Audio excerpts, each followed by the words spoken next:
Hiya. I wanted to talk about something really close to my heart. Obviously, it's about my dad, and it's about bereavement. And this story is about, my bereavement and 8 months after losing our darling dad. And it's difficult.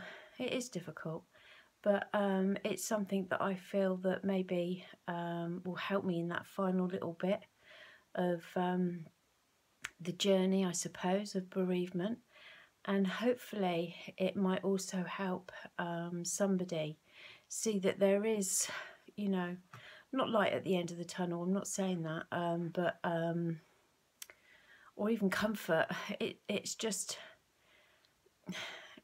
it's not even an acceptance. It's, as time goes on, you don't forget those people at all.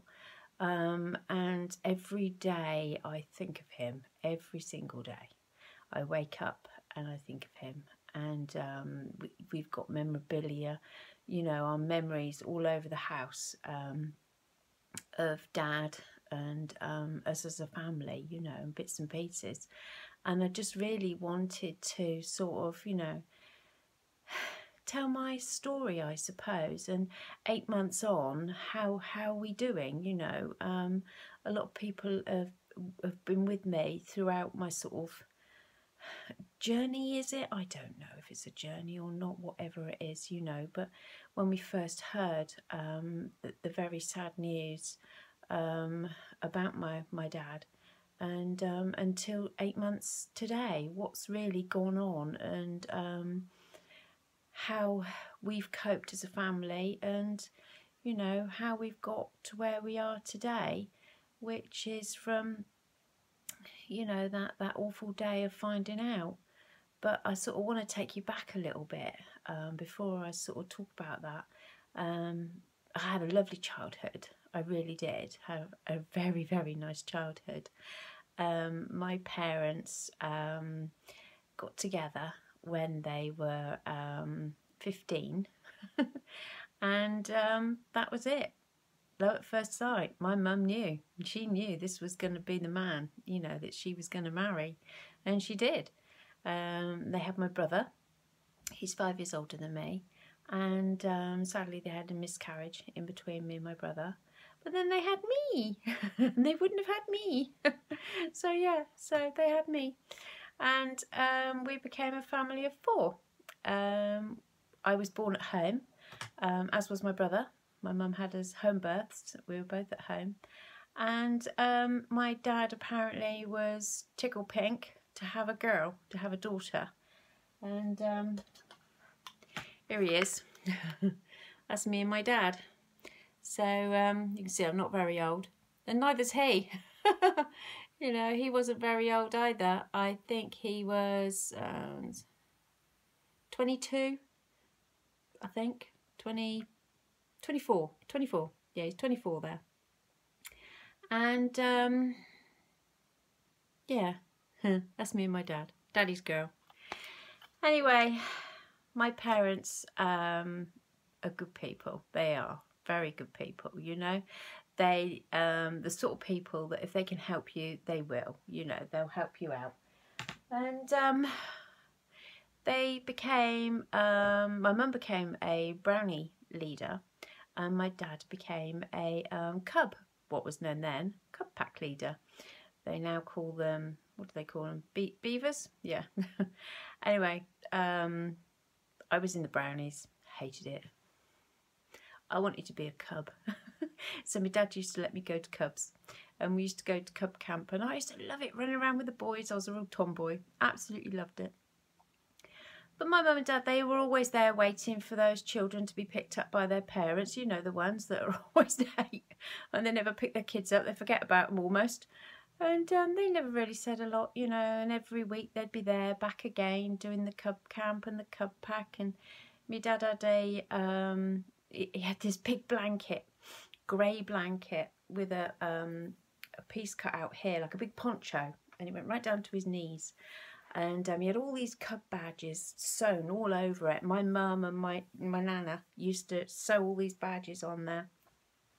and we'd have cub camps, and he would sing, you know, Gingang Ghoulie and all that sort of thing. And he'd also get, they'd do little things like they'd get baked bean cans, and they'd empty a baked bean can, and then they would put a candle underneath, and then you'd have to make a little baby pancake on top of the baked bean can with the heat of the candle, you know, and stuff like that. But the kids, the cubs, they absolutely loved it. I loved it, and they loved it as well, you know.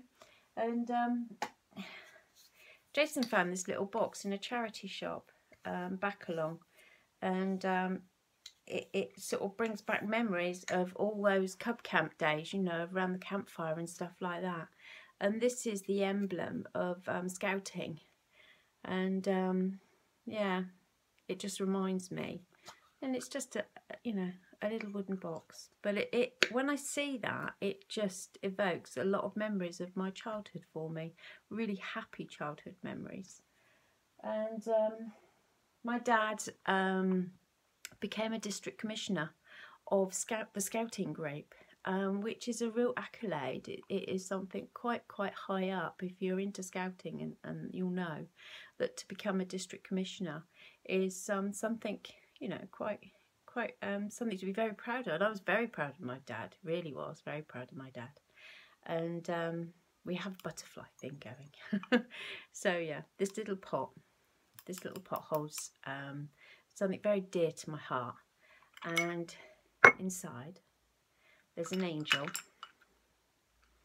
little angel, and there's a little candle which reminds me of the camping days, and, you know, lighting the pancakes under the baked bean can and that. So that's a little reminder of that. But also, these are my dad's woods. They're called woods, and he used to wear these. And to think that my dad's worn these round his neck is quite sentimental for me. And they're his woods, and he would wear those every week that he went scouting, and he would proudly put them on. They're all wrapped up at the moment, but you put them on like a necklace and put them around your neck. And you know, I saw my dad in these a lot because he was always doing scouting of some sort, you know. So I see these, and I see this, and this is my dad. This is memory of my dad, you know, as a child, my childhood memory, and a very fond memory indeed. It really is. I remember we went to we went to cub camp, and we took the dog, and we had a Jack Russell, and he was called Ozzy. And my dad said to me, "Take Ozzy for a walk." He said, "Don't let him off the lead. There's loads of rabbits round here." "All right then, Dad." I think I've told this story before. "All right then, Dad. I won't let him off." 5 minutes up the road, I let him off, didn't I? Anyway, little bugger. He only went down a rabbit hole. Oh my God. Calling him and calling him and calling him. Didn't come back. Anyway, I had to go back to my dad. My mum was there. My mum was helping out, you know, with the cooking and everything at the cub camp. It was like a jamboree. And I said, "Oh, I've lost the dog. He's gone down a rabbit hole and I can't get him out." Oh, my mum was like, "Oh my God," all melodramatic, you know. And my other dad was like, "Calm down. Don't worry. Come on, let's go and sort it out." Very calmly, we went back, assessed the situation. Could hear the dog whimpering. Anyway, out came the spades, and thought we were going to have to get the fire brigade out. And we had to dig him out, and he was about 6 foot deep down, and he got himself between his ribs, you know, stuck between the roots of the trees. And he was pulling and pulling and pulling through these roots and just making himself deeper and deeper. Anyway, managed to oink him out in the end. But my dad gave me a big hug at the end of it all, because he could see how distraught I was and how sorry I was. I never did it again. But yeah, he didn't lose his temper with me. What's the point? Do you know what I mean? I was distraught enough, you know. I was completely sorrowful. And that was my dad all over, you know. He was very patient. If you needed any advice, you go to my dad. You know, he used to give really good sound advice. He really did. And I would always go to my dad if I needed some advice, bless him. And I miss that. I really, really miss my dad's advice. Being able to go and, you know, see what his opinion is. And, you know, and your dad's always right. Well, mine was. You know, he truly was loving, you know. But yeah, so, yeah. But I've got some other pictures. This is my mum and dad.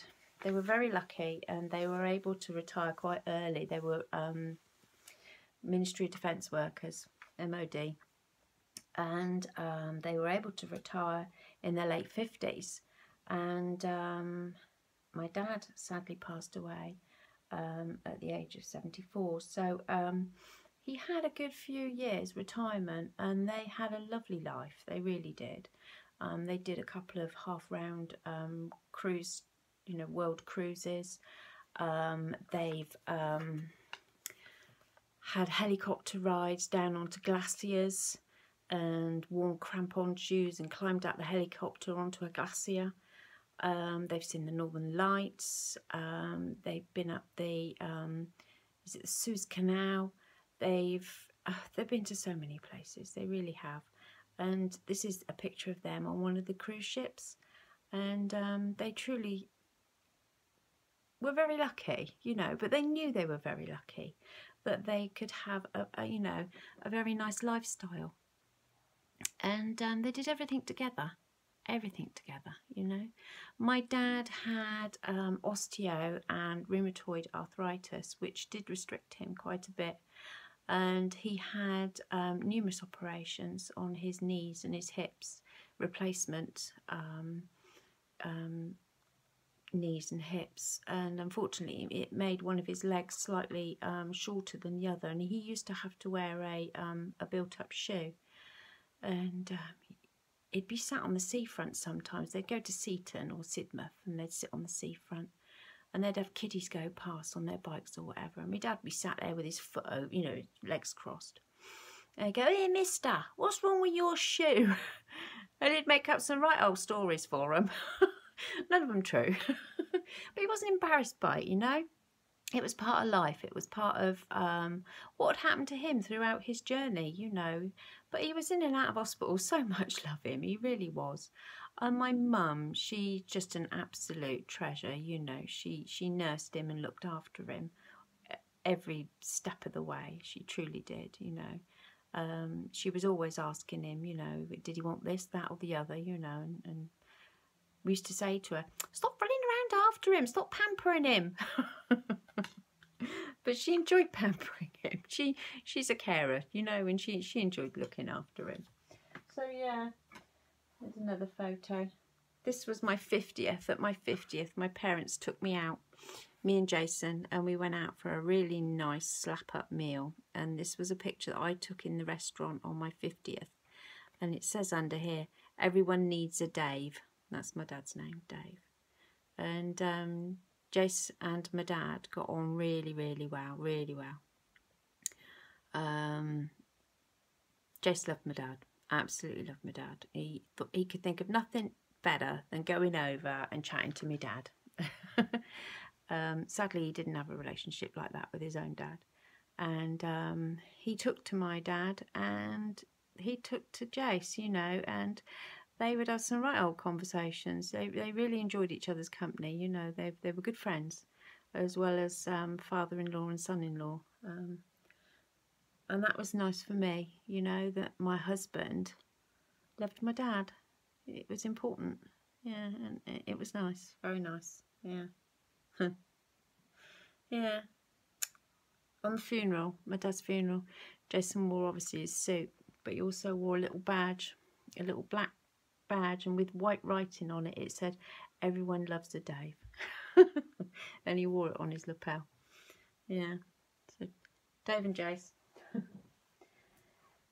Anyway, this was us, the family photo. This was taken after the funeral, and in a way we wanted to celebrate my dad's life.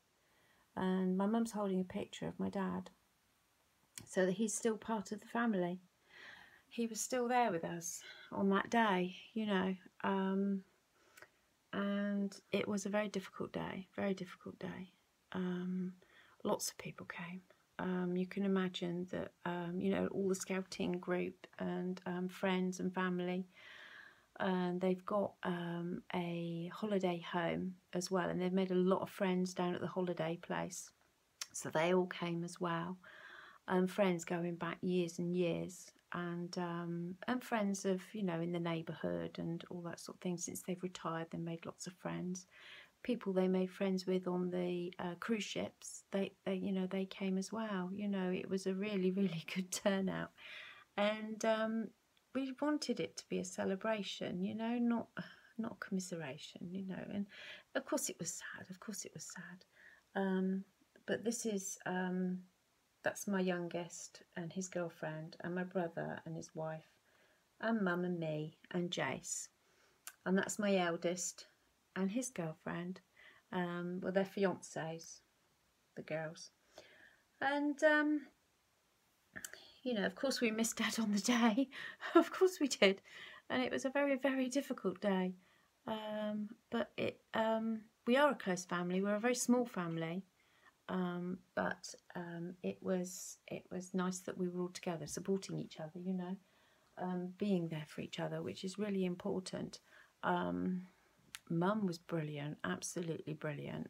She was better than me.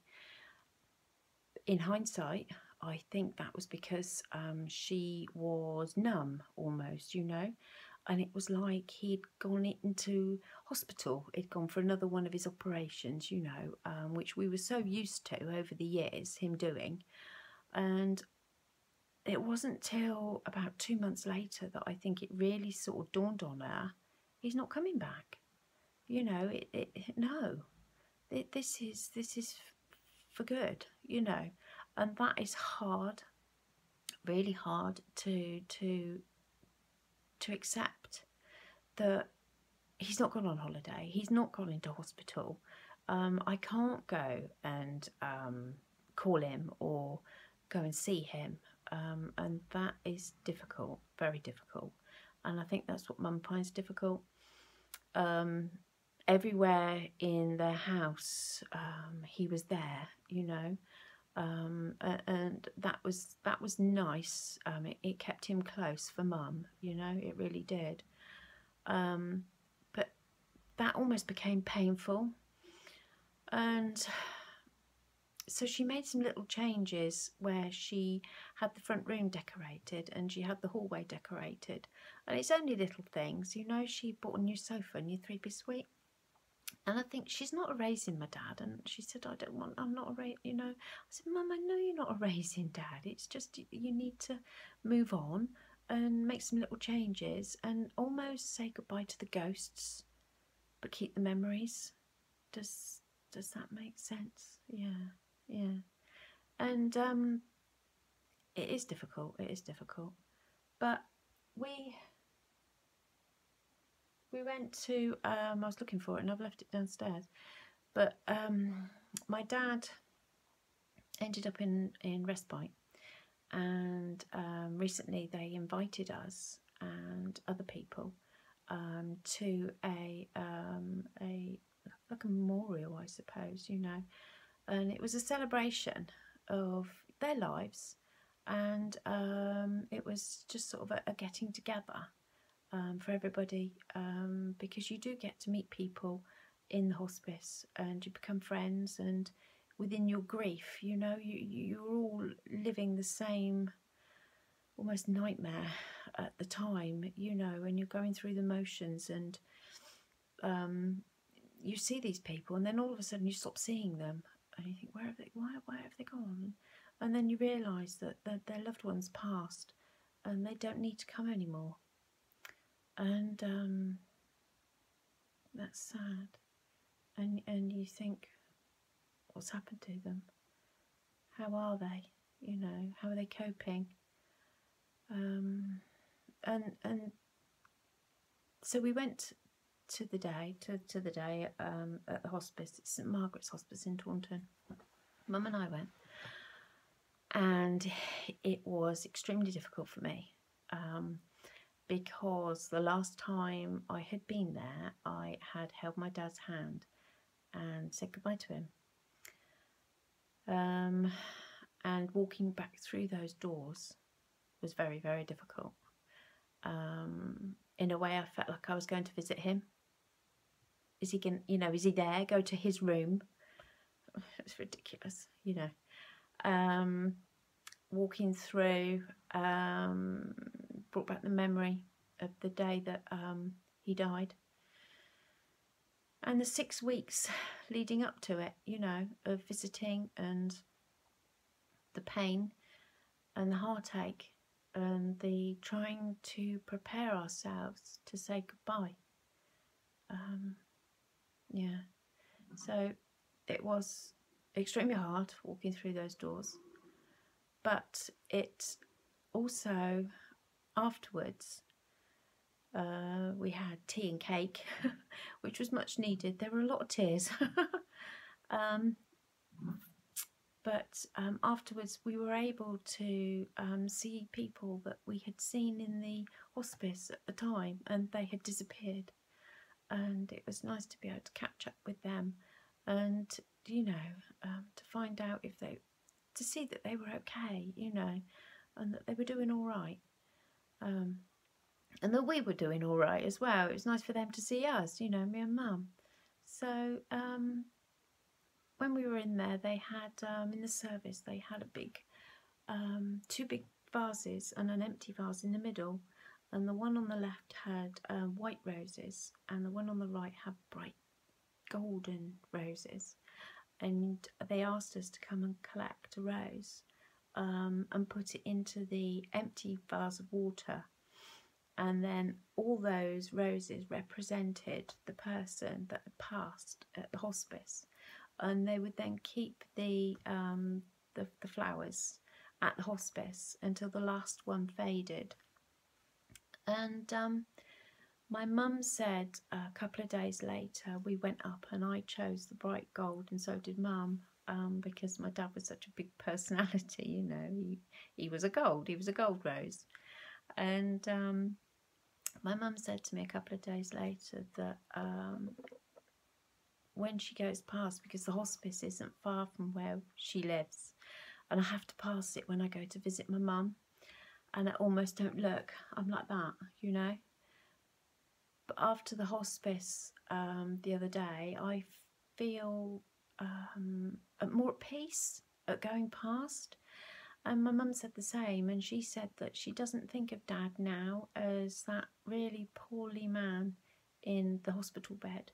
She thinks of him as her golden rose.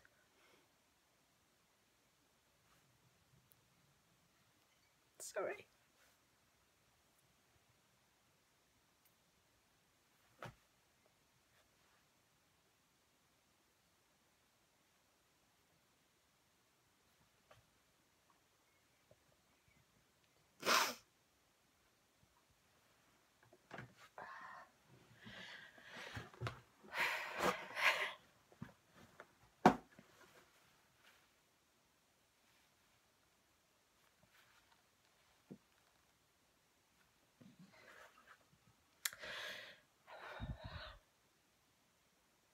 It's still difficult.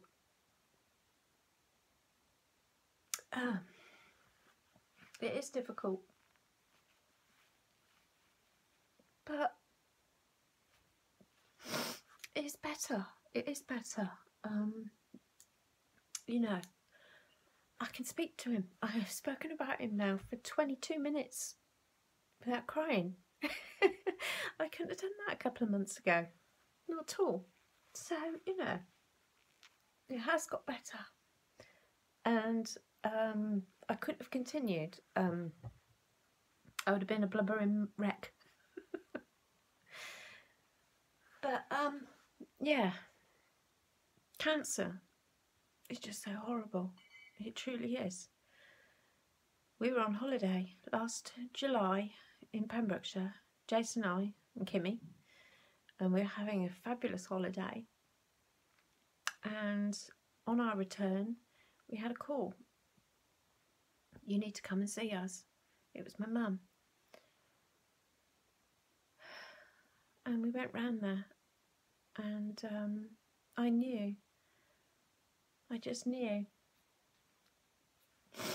And I said to my dad, I'm not ready to lose you. And my dad said, I'm not ready to go, my love. And he just deteriorated so quickly. Within 6 weeks, he was gone. 6 short weeks. Gone. There's nothing we could do.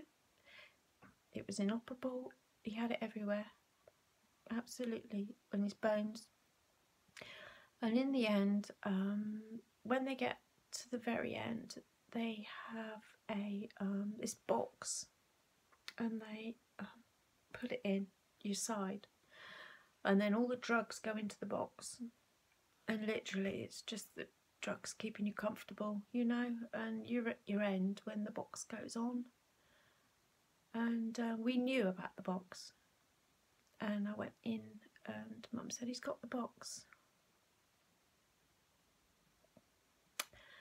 And you just know it's going to be soon. So you stay as much as you can. You spend as much time as you can. Even though he can't stand the light on, he can't stand the telly, the noise, he just wants quiet. He can't talk much because the cancer's now gone to his brain, and he's talking like he's had a stroke. And this man in this bed doesn't even look like my dad.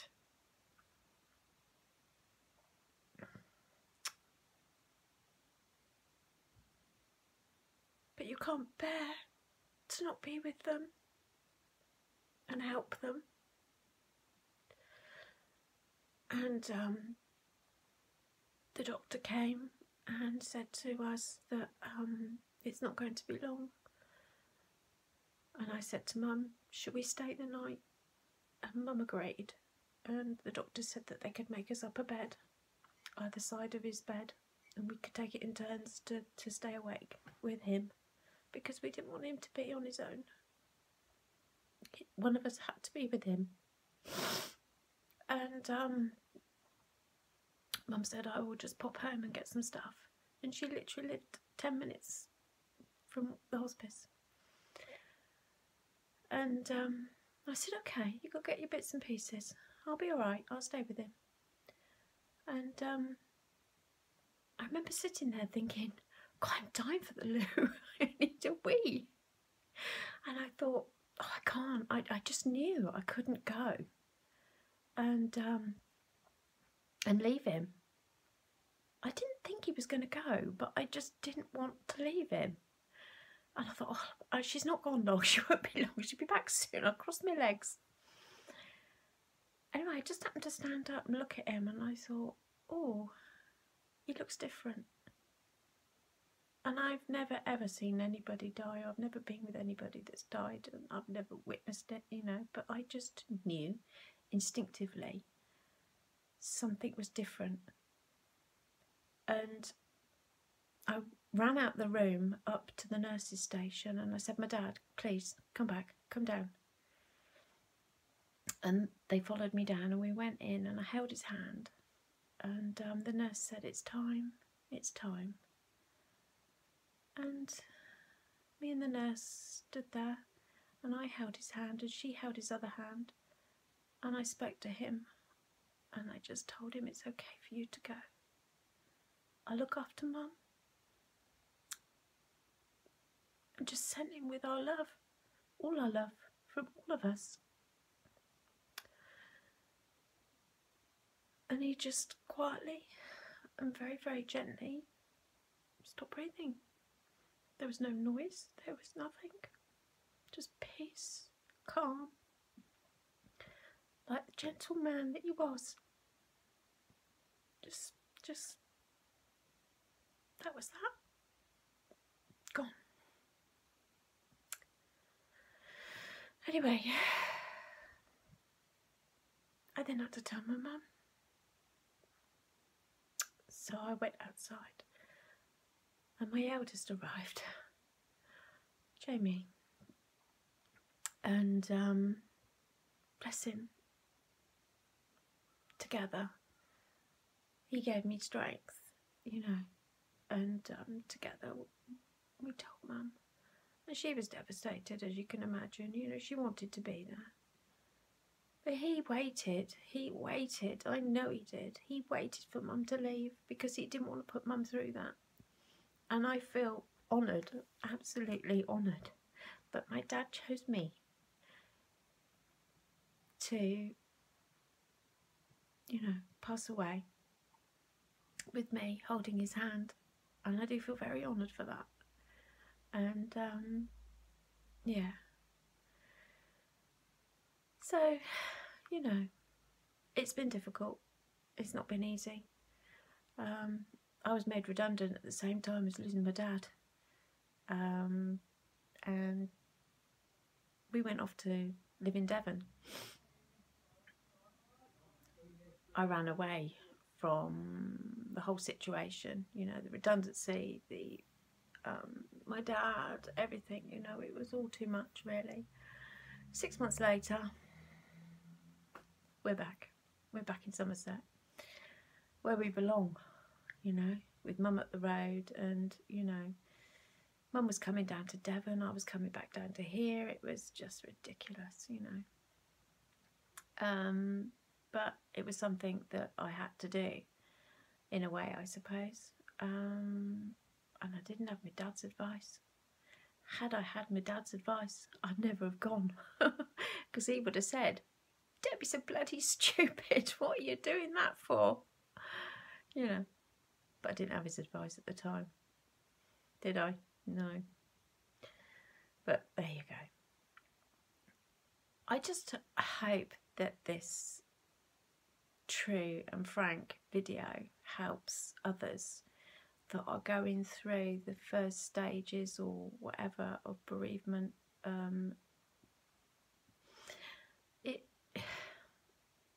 It gets better. It does get better. That's because you cope with it better. It's not because you've forgotten. It's not because you don't care.